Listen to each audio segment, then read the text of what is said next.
By Philip Whiteside, news reporter. The Syrian army has said it is continuing to fight Islamic State in pockets of territory in the desert, hours after the group withdrew from its last stronghold. The regime of Bashar al-Assad said the fall of Abu Kamal effectively marks the end of the militants' project to establish and operate a self-declared independent nation. The liberation of Abu Kamal city is very important because it signals the general fall of the terrorist Daesh organization's project in the region, a statement from Syria's General Command said. It added that troops are now fighting the last remaining IS fighters in Syria's eastern desert.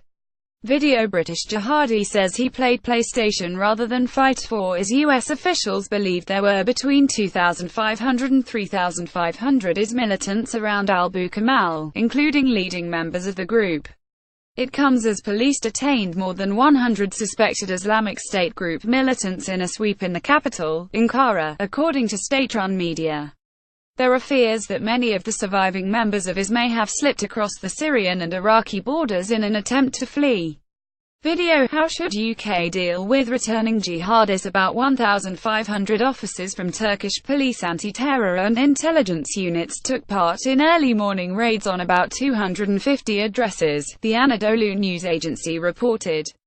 It added that authorities have arrest warrants for 144 other IS suspects, some of whom are members of a local group that supports fighters in Iraq and Syria.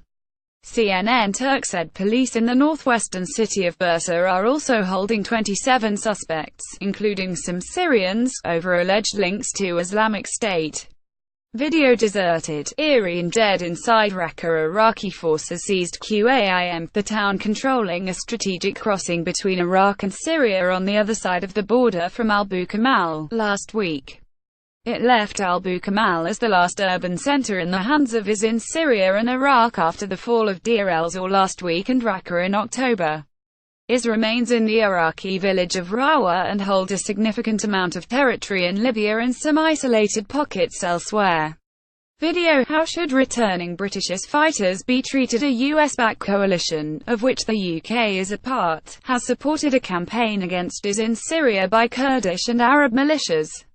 There are concerns that the defeat of IS will lead to Syrian forces and their allies, and Iraqi forces, turning their attention to territory seized by US coalition-backed Kurds. On Thursday morning, Iraq's central bank ordered private banks to close their branches in the Kurdistan region within a week to avoid a ban on dollar sales.